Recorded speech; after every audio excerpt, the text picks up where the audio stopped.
Good afternoon, good morning, ladies and gents. Thank you for joining us on another GMA. At the moment, it's just myself and Logan, our head of product. Welcome, Logan. You don't come on the camera huge amounts because it takes him away from all the work he needs to do in the background world. So we're just going to wait a couple more minutes. I think AJ's going to join us here. TJ and himself are on en route to New York for a convention exhibition style. So he will join us if he can. If not, we will just continue. So I appreciate it's been a little while since we've been on a GMA or had an AMA, and I know we've been a little bit quiet across sort of Telegram and Discord. However, if we're not chatting nonsense on social media in the banter streams, it normally means we're doing something a bit more useful. So it has been a very busy period over the last sort of 4 weeks. So apologies for not keeping you as updated as we would like. However, as you will appreciate, work takes precedence over communication. We also want to start communicating more through the newsletters and the AMA, so we have a singular voice going out. As you can appreciate, although we're all at the same sort of level, the way I convey a message might be different to the way Logan does it or the way TJ does it. So this we thought would be a slightly better use of our time. So be a bit more sort of consistent on the newsletters in this new format. So that's a little bit of housekeeping before we get started. So the format today. Oh, what's up, bro? Just turn up whenever you want, mate. It's no drama. Well, I have a few things to say about that while I was wrapping up a phone call. It's fine. So, AJ, I've just explained that, I've sort of semi-apologized for us not being as communicative as possible, as we normally are. And I've explained the reasons for that. But I've also said that we will try and communicate in this type of a singular fashion with the newsletter in order to have a sort of a straight from the horse's mouth perspective for everyone in the community, as opposed to from us at different times. So you haven't missed much. We were going to talk through the newsletter, put a little bit more meat on the bones, explain a little bit about sort of what we've typed up and pushed out to press, and then take some messages from the community.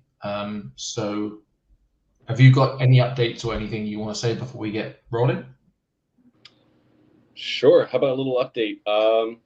So TJ is ahead of me right now. He's headed to New York. I'm headed there tomorrow morning for a very interesting conference. It's the Cornell Blockchain Conference, my alma mater. A lot of very interesting speakers will be there. Tons of VCs, some of my former classmates who are panelists and are sitting in some pretty prominent roles now in Web3. So looking to kind of shake hands and kiss babies tomorrow. Nice. Kiss the right babies. Good stuff. Kiss the right babies. Okay. That's right. Well, I mean, on that sort of note, do you want to go on a bit about sort of maybe from here to the end of the year with regards to exhibitions, what we're looking at, what we're definitely going to go to, what we're looking at going to, and the reasons for? Wow, it's a loaded calendar. Hang on, let me pull it up. So, conference tomorrow in New York City, hyper focused on blockchain, new technologies, advancements in the field. We have Consensus next week in Austin, Texas, which should be pretty interesting. It's massive.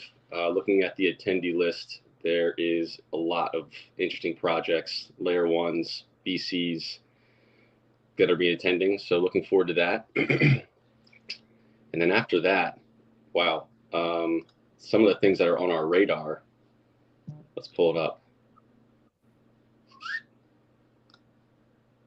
Some of the things that are on our radar for the rest of the year. September? Yeah. There's Bitcoin Miami in May.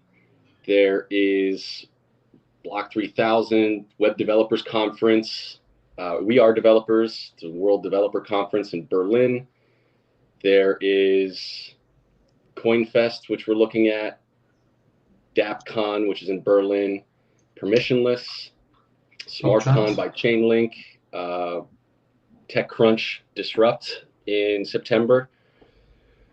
So yeah, there's a lot of things that are on our radar right now. So we're kind of putting the wheels in motion to kind of get some information, apply to any startup competitions, get pricing, beat some people down to get some better discounts and pricing. But in terms of a BD landscape, there's actually a lot on the radar that we are considering, which you guys know. AJ, now might be a good time for you to apologize to everyone in the team and the community for your failure in the supply logistics chain for your collateral to Paris blockchain.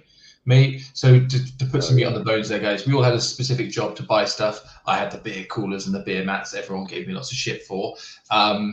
AJ managed to get those lovely sort of A5 flyers, which are still circulating now, but he did not fail, or he didn't succeed in getting the notepads to arrive on time, which are really nice. So yeah, see some of those that we'll be farming them out. We should take those to we should take some of them to Consensus and just drop them around. That's the idea. I've got a box of them over here. Good. Carpet bomb. So yeah, I've been using them for my own personal note taking, so it's great. I'm no short supply of paper in my office, which is great. Cool. So yeah, there's a lot going on then basically in the BD space at the moment as far as pushing things out. Whilst we're on that space, you did have an interesting call with some form of marketing company. Did that go ahead? The one yesterday. Yes, we did. Yeah. Promising? Wow. Talk about the most thorough proposal I've ever seen. Yeah. Extremely comprehensive. So certainly something to consider. But at least they set the bar pretty high for expectations in terms of omni-channel marketing awareness, approach, distribution of information. So yeah. Definitely putting There's more to it, isn't there? There's a lot to it. So when I say like a multifaceted approach, I mean the facets are dodecahedron in nature. So very interesting to kind of be a fly on the wall for that conversation, really just listening and observing and kind of digesting kind of the proposed strategy for awareness. So that was a really interesting tutorial for me on the marketing front. I obviously am not a marketer, nor have I ever really focused too heavily in my career on marketing. It's not something that I have a whole lot of experience in, but I certainly have a greater appreciation for what goes into it now, having sat through an hour and a half discussion of what the field of opportunity looks like. I mean, I didn't hear anything after you said the word dodecahedron, if I'm honest. So if you want to explain how you got that into the conversation, is that a game you're playing with TJ to see who can say? No, a dodecahedron is a... I know what a dodecahedron is. Yeah, I know what it is. I'm just confused as how you've used it. No, I'm joking. Yes, I'll echo what AJ said. I've been playing around doing a bit of the marketing stuff, and it's a definite sort of art form to it. It's a lot more complicated than just paying for shills, paying for adverts. There is definitely a sort of special way of doing things. So there is a recipe for success in marketing. So the point of me throwing AJ under the bus there was just to explain that process is being thought about now with the slight upturn in the market and things looking a little bit better than they were sort of a couple of months ago. We are now looking, as we did say back then, we will look to push things in the direction as and when they when we believe them to be the most beneficial time. So this is why we're doing our due diligence in that process. So let's move on to the first point on the news bulletin, on the newsletter, sorry, is the website upgrade. So Logan, I'm going to be firing some shit your way now. So we've mentioned ongoing improvements to the Reactor website, more user-friendly with a focus on crafting simple, comprehensive introduction to the platform. Do you want to explain, Logan, possibly the thought process around that and the sort of the barriers to entry with regards to sort of our website? Yep, sure. So I think as we've gone through kind of the alpha beta testing phase with the reactor, it's become clear that we maybe haven't done enough to make it easy to onboard onto the platform, to get familiar, to kind of know what you're doing as soon as you get there. And that's a large chunk of the focus right now, is how can we structure the website and the onboarding kind of pipelines that users use to get access to the reactor in a more user-friendly way. Because right now we just feel like there are so many barriers to entry introduced in that process that if we remove them, it's going to be a much easier experience for new users trying to get familiar with the platform. So that's definitely a large chunk of where the upgrades are happening. We also have some just general branding messaging stuff that we're trying to make a bit more cohesive. So there's a new video that we're going to probably release soon that is very nicely summarizing our entire ecosystem from the reactor and then above and beyond the reactor, showing off a little bit of what we're planning with AI. And so that's kind of we're trying to integrate that into the website homepage to create a more kind of cohesive experience across the board, so that when users land there, they immediately know, what are we doing? What's the vision here? What can I do with the tools that you're providing? And that's kind of the process we're going through right now.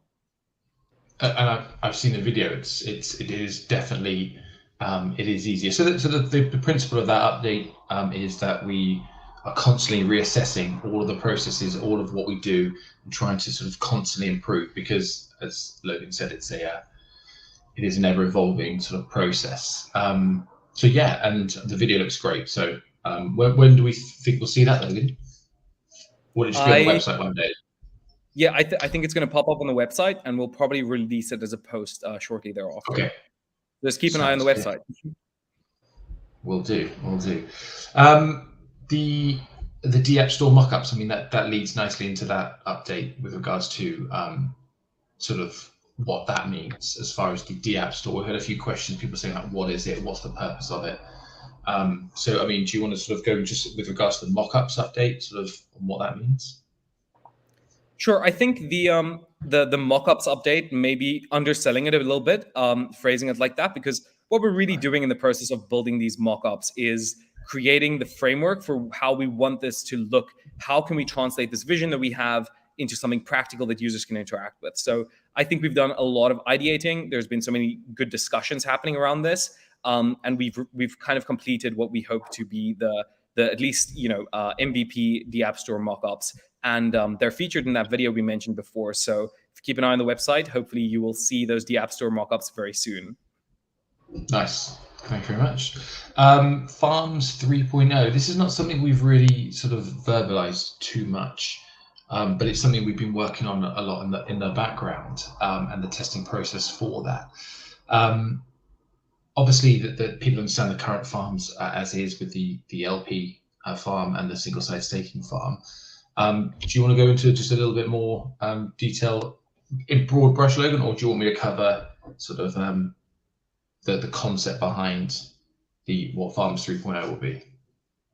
I'm happy to go into a broad brush. I think as far as details, probably let's not go too far into the details right now. But no. The broad brush here is that we feel like there's a couple of opportunities to optimize some more tokenomics focused items, and not only increase the kind of user experience in the farms, but also decrease some of the sell pressure that we've had there. So what we're doing is we're expanding the range of APYs that you can get access to. But in that same time frame, we're locking up certain of these APYs over a certain period of time. So right now, when you're staking in farms, you can stake, you will receive an APY, but you can withdraw everything immediately. There's no real kind of investment time from your side. And what we're trying to do is give users that don't feel like doing a time lockup an option, but then also incentivizing that with higher APYs on the more time locked farms. And overall, what this will kind of come to frame with is that there will be multiple more farms that we're going to add, and users will be able to kind of pick the best option for them. How long do you want it in there, when you want to take it out, and then how much you want to earn on those farms that you're staking in. So I think it's going to be overall a better experience when we're done, because users will just have more options, and that's always great. Amazing. Whilst we're at this sort of stage now, there's a couple of extra things we've covered that haven't been mentioned before. Are there any questions? I'll keep my own Discord. Logan, if you ever look at, how many people are watching? probably 400 or 500. I think we have 13 viewers right now. Sweet. Any questions from any of those people before we get ahead of ourselves? Okay. Can you go over a detailed version of where ARK is heading in the next 5 years? No, Eric. No, I'm not doing that. You've been around long enough, Eric. You know the score. Like 5 years. What's a price target? Not talking about price target. You should know that this is the joke, right? How did TJ's meeting go with the AVEX founders for president? And Eric, for the third strike, they haven't done it yet. But so no, and not done it yet. How many users are currently using the reactor? It's being controlled from the closed beta. So at the moment we've got only a handful of people still utilizing it, but they are special cases, and we will go into that detail a little bit later. Happy 420 day, guys. Would be great if we just started at 420 UTC. Okay, I get it. Not AJ the alpha spoiler. No, AJ's the alpha giver at the moment. He's like, yeah, really. I'm gonna keep my mouth really tight. I spoiled you guys last time. I think I gave away too much. You did. You lost the plot. Nothing else. The real. No, nothing really. I'll probably get some reviews from Eric in a minute on Discord. But yeah, so back into where we were. We won't talk about the Farms 2.0. That's pretty broad brush. Everyone knows exactly what's happening there. Let's go to AJ and I'll find something that's relevant to AJ. No, there's nothing. He doesn't do anything.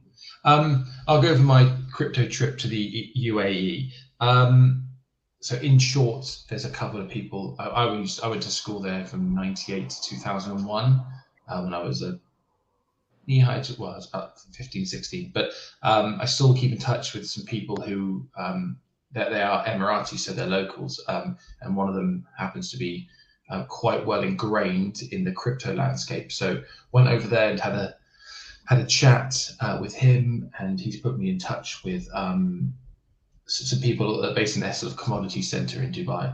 But it's a country we're looking at because it's a country that is embracing crypto in a huge way. They have the largest proportion of people. Their population has, I think, 27% of them hold crypto, which is the largest proportion, up second to Vietnam at 20%. So it's something that they're very forward thinking with regards to that, and they have a lot of money, and they're very, very sort of in tune with disruptive technology as well. So it's something that we're looking at. So I'm looking to continue to forge relationships there, because any of you who work in business will know it only just takes one trigger, one catalyst, and then you can be off to the races. So I'm kind of just competing with AJ a little bit, just trying to keep him on his toes. So that's pretty much what that was.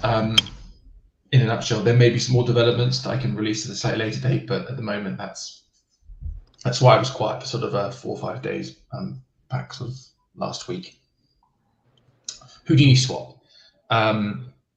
Eve specifically from Bitcoin Swiss has asked me to address the Houdini swap question and some of the responses around Houdini swap.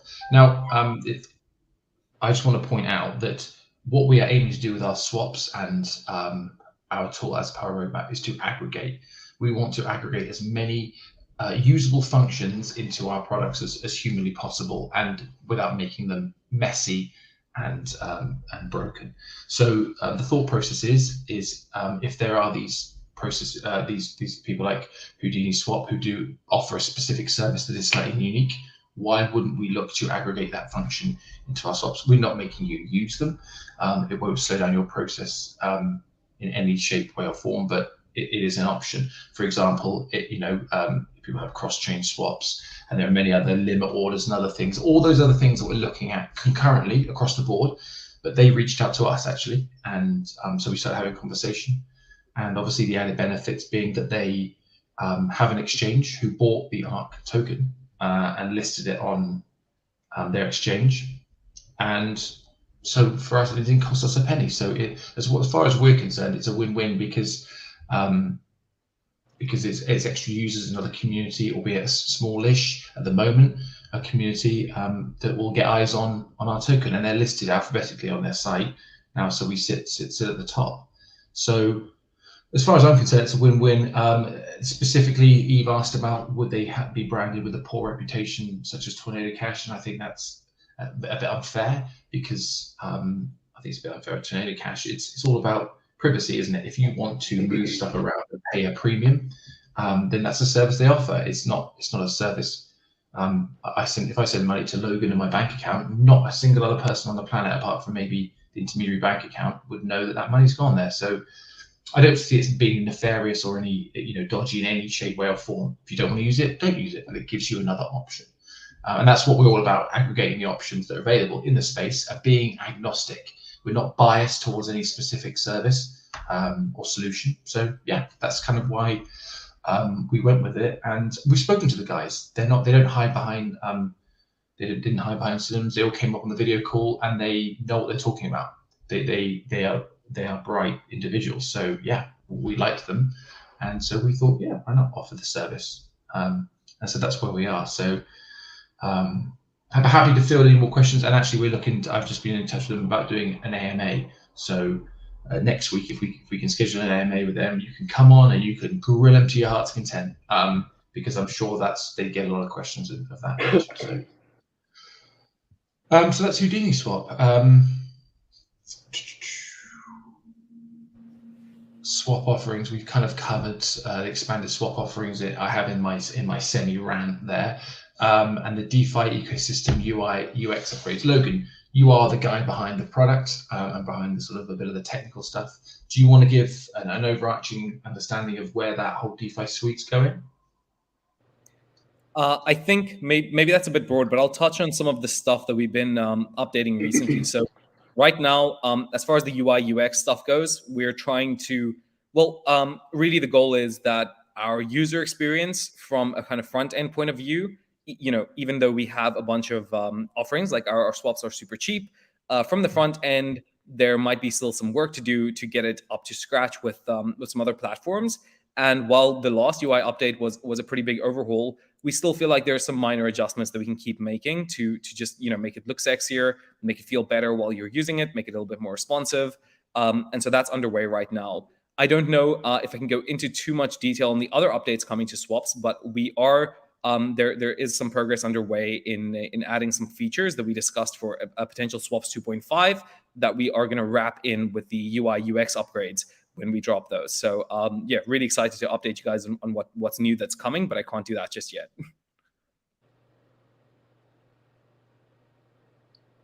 Oh, I think you're muted. You're dancing funny though. It's good. Thank you for the jig. Appreciate it. No worries. I'm 40 now, so I get to dad dance properly. I can update on one of them. I was trying to get you in a bit of trouble, Logan, but you didn't bite. You can talk about these. So obviously, when we launched the swaps 2.0 for BNB and the other chains, there weren't a huge selection of tokens. They have been opened up now, so that will be the first update. Probably coming Monday, Tuesday next week, and that will all be open. So to go on there and swap. And on that note, I've seen a few chats around Income Sharks. He's been sort of chatting about Uniswap a lot and Rocket Vault, and he has mentioned us a few times.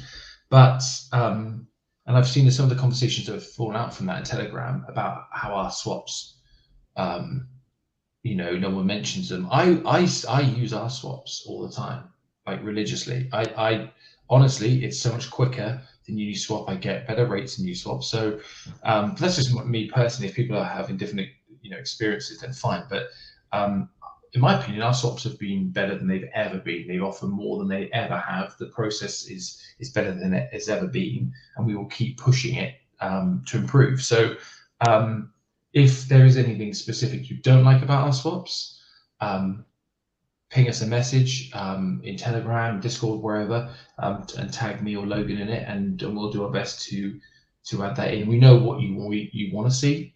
Specifically, I think limit orders was that poll was like 95% people wanted limit orders, so that's something we're looking at. And if there's anything else, guys, fire it across. But obviously, just saying that you don't use our swaps, isn't as helpful as it could be for us improving it. But if it's token specific, then just let us know. But yeah, cool. AJ, I'm going to ask you to talk about the L1 integration into the reactor that we're working on, and a little bit behind the reasons for that part of the post. It was pretty vague in my newsletter. Heavy development underway for new L1 integration, boosting the reactor's capabilities. Right. So this was a grant that we received from an L1. It's part of our strategy to really kind of integrate more L1s into the reactor to really offer a really compelling solution for developers, giving them the capability to deploy to more networks and breaking down the barriers of development between different layer ones. So I'm sure everybody knows, but if you don't, there's roughly somewhere between, it's estimated 300,000 to 500,000 active Web3 developers, which is a drop in the bucket considering the 26 million software engineers and developers that exist globally. So that indicates that there's a very small amount of people building in Web3. As much as we are fully immersed in the industry, ARC as a company and all of you who are crypto traders or have an active interest in the technology itself, it's still very, very small and nascent. So what we do with the reactor, because we have the capability to actually provide a solution that enables developers to build and deploy to multiple networks simultaneously, it's a solution that hasn't been available to developers, where predominantly developers are building on Ethereum, Binance, Avalanche, Optimum, whatever it may be.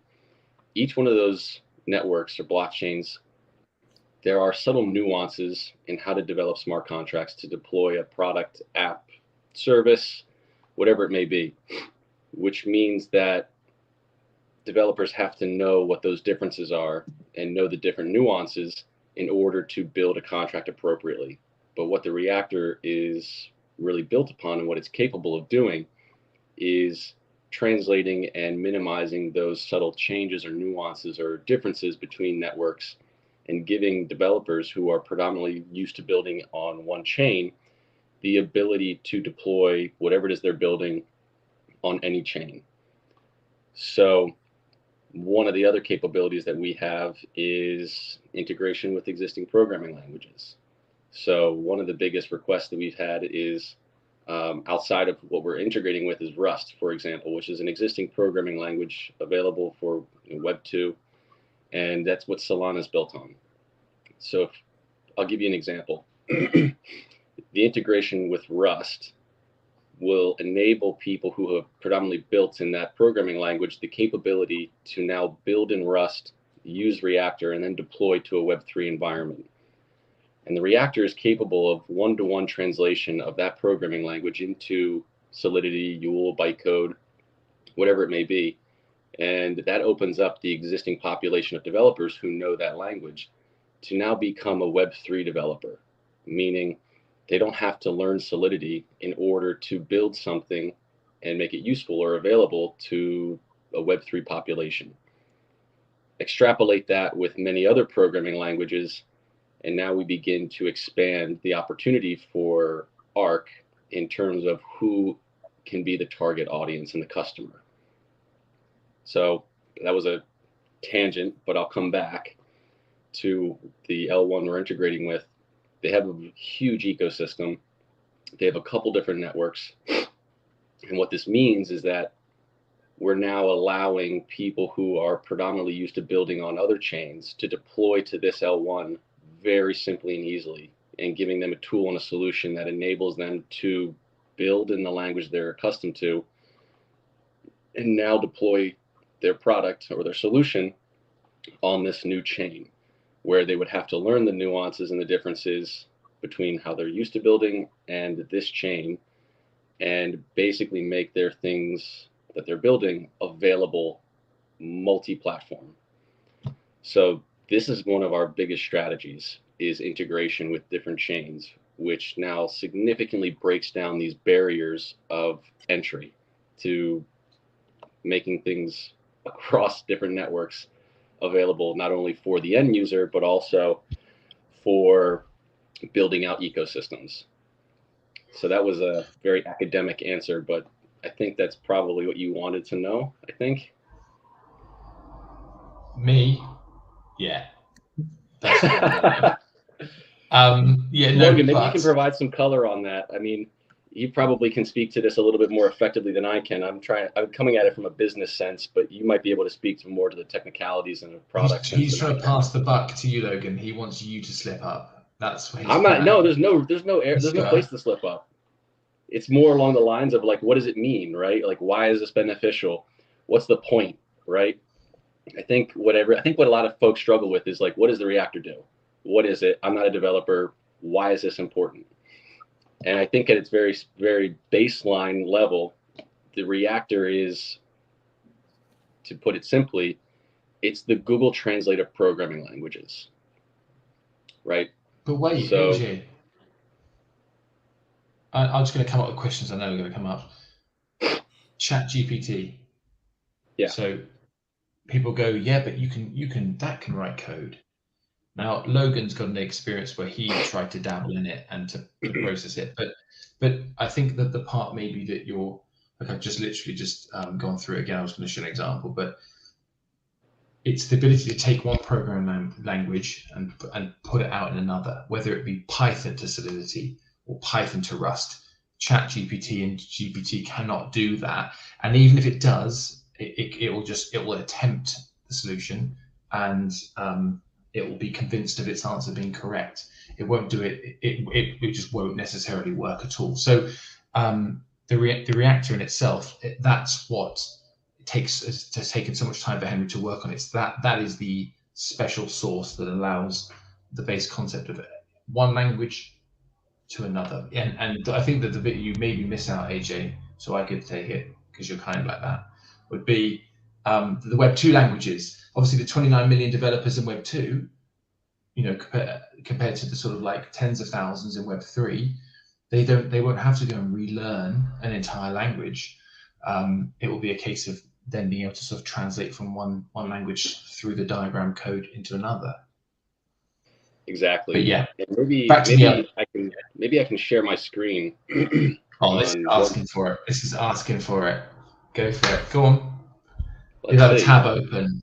He'll have a naughty tab open at the top now. Clear all of the. Well, I got to sign in really quick. Give me a second. Okay, no problem. We will continue whilst you do that. Well, yeah. On that note, this might give everyone some context. Please share the wrong panel or screen or something. No, I'm not going to do that. Nope, can't do it. Computer's not letting me. Sorry, team. You're making me look less like a boomer. Okay, so on that note, we've mentioned obviously, the comparisons between we just touched on the comparisons between a large language model and the reaction, the differences, and trying to get that across. Logan, put you on the spot now. Where does that sort of AI advancement in the reactor go with regards to how it fits into the reactor?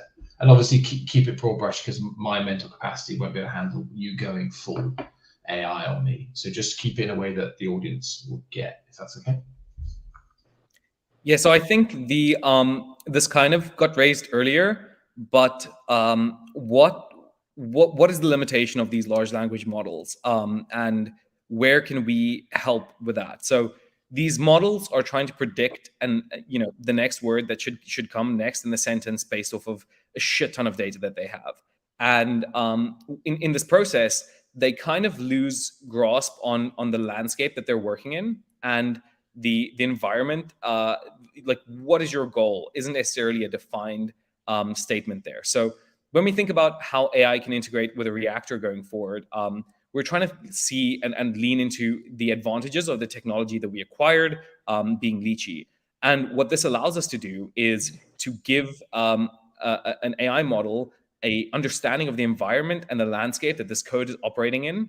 And I could go in more into how that ties in with our modeling language that sits behind the diagrams. But for now, just understand that the technology that we're able to integrate here will simplify the landscape in which this code is written, so that it's really understandable by the AI that's driving this process, and it's not just trying to predict what comes next. So when we think about where this can be useful in the reactor, we have a lot of places that we think this type of function would be useful, mostly in terms of code editing and generation through plain text. So you can imagine something akin to text to smart contract being what we're aiming for. And the big advantage that we have here is that our AI system can really ingest and understand user goals and also understand the code that it's using to achieve those goals. This largely does tie into what's happening in the back end, because as we touched on before, this kind of code translation feature, how are we doing this? Well, we have a modeling language that sits behind the diagrams. And this modeling language enables a certain rule-based structure that can say, if your code conforms to these rules, then we can take that code, we can understand it, and that's the process that's really cool, is it can understand what is the function of this code trying to do, and then it can, for any other language that our modeling language supports, it can export that into whatever language that is, which is kind of getting into what AJ mentioned before about Rust to Solidity translation. So when we're thinking about AI, we're trying to understand opportunities for us to use this kind of accuracy advantage and this real understanding advantage that Lychee brings to the table, and trying to see how can we make the user experience of developing a smart contract way quicker, way more efficient, way more natural. And really that's kind of where we're sitting now, is we are in the process of doing demos and creating little prototypes for all these different functions. And the things that have come from these demos and these little prototypes have been incredibly impactful into how we're seeing these integrations going forward. So there's a lot of stuff that's currently in the works in ideation, but there's also a lot of stuff that's been demoed, that has some prototypes, and really the results from these demos and prototypes have been pretty mind-blowing. So I don't think I can get into anything much more without revealing serious alpha, but for now, I think that should give you a good lay of the land as to where we're going with AI. That was lovely. Thank you very much. We've just been behind. AJ, are you able to? I can't present my screen. Logan, I've got a specific. AJ and I have got a specific slide we want to show. Yeah, let me. Yeah, I can do this. But I can't. It just says share screen. I don't want to share just blindly. It doesn't give me the option to pick. But Logan, this is the one I'm looking to share that might help people understand. And whilst you guys are doing that, let's have a little go through the rest of the exhibitions we've covered. PR marketing collaboration we've covered, and there'll be some more AMAs, like I said, about Houdini, and potentially some other ones that are in the works. And we've just done AI integration into the reactor. So that's us covered the last 4 weeks worth of updates. Whilst we wait for Logan, can you share that without? I got it. I'm doing it really quick. Yeah.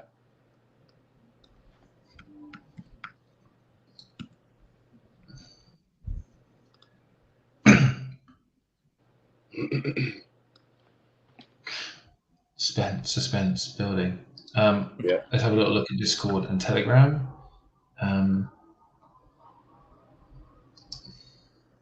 Okay, 2 seconds.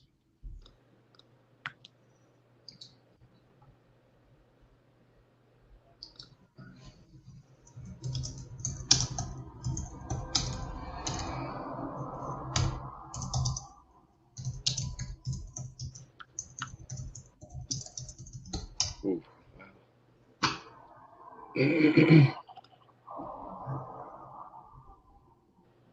But this crypto GPT, I've just clicked on it and I'm talking to it. It's taken ages to even come up with any response. it just gives you functions. It can't do it for you. It's just using GPT's brain, I think. Yeah, I think that's what most of these solutions would do, is they just directly link up to the GPT API. And GPT is impressive, right? So you're going to be impressed by whatever product they have on there, because they're using something impressive in the back end. But for our functions, when we zoom into code editing and code writing and code creation, if you can go play around with it, like I dare you go make a fully functional, MasterChef contract for insert crypto project here in GPT right now. It's not something that it can do without a lot of human intervention. And the reason it can't achieve, that type of result is because it doesn't really understand the coding landscape. Coding is an emergent behavior that was learned by it. It wasn't taught to do that. And what we're bringing to the table is our engine, and our kind of brain is able to understand this. And the process of understanding the code, that's very complex. I don't think we'll have time to get into it properly here, but the you'll see a lot of the focus of the engine is on serialization and deserialization of components, mappings, all these types of things. So what we're able to bring to the table, and why we're different from, realistically radically different from this crypto GPT solution, is that our focus is on understanding code and then being able to use the AI engine to modify that code with certain goals in mind that are rigid, robust, and not emergent behavior. It was built from the ground up to do this. And it's learning. So I had a conversation with Henry about this, and the way I understood it, and I don't know whether he it was so dumb for him, I guess, but it's the learning and sort of unlearning. So let's say if Logan's working on something and he asks a specific question or goes down a specific route and comes up with a specific solution and it works and it compiles well, it will remember that process. So if I ask the same question, it won't have to computate that process again. It just drags from it, almost like a website being cached. And because it's so lightweight, you can store huge amounts of data in a very, very small space, because it deserializes the ones that aren't used, much like your phone would turn off the apps that you're not using to save you battery life and processor power. I'm probably doing it no end of justice, but I think this is probably a way that people can best understand it, because it's an example from what we all experience in common life. So yeah, sounds good. So AJ, talk us through this pretty Venn diagram, please. So this is what I was commenting on before. There's not many people building in Web3 in the entire landscape of software engineers and developers that are present today. The market of people building across industry is anticipated to be 48 million by 2030, but all industry analysis and reports show that that's still an 82 million person shortage by 2030. So what the reactor is capable of doing is not only making the existing population becoming Web3 developers, but if people have the capabilities and the tools necessary to support different growth of technologies and different building and solutions, ARC has the capability to really not only fill that gap, but also turn everyone who is already a software engineer and a developer into someone who can build in their native programming language, become a Web3 developer. And the reason why we think this is true is because we have a number of different capabilities in terms of what we bring to the market. Faster speeds, it's cost efficient, it's very easy to use and understand. We have robust security capabilities, visual auditing, visual error identification built right in. So this means that any developer can become their own auditor. We have a collaborative workspace, which means the benefits that Figma brought to the market in web development, app development, being able to build solutions in a simulated environment to test and build, means you can have multiple people working on a single project simultaneously. That goes right back into speed. If you have multiple people building and developing simultaneously in a collaborative workspace, speeds to market become incredibly fast.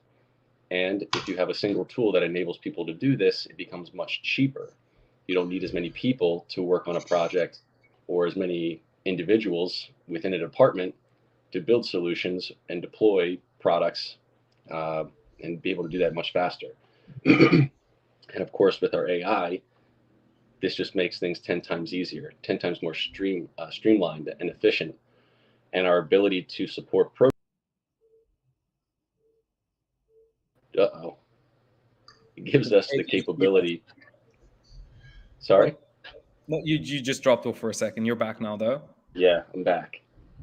You know, we have competitors in the space, many of which you all probably know, but they do one thing well, and they don't support or provide solutions in one location.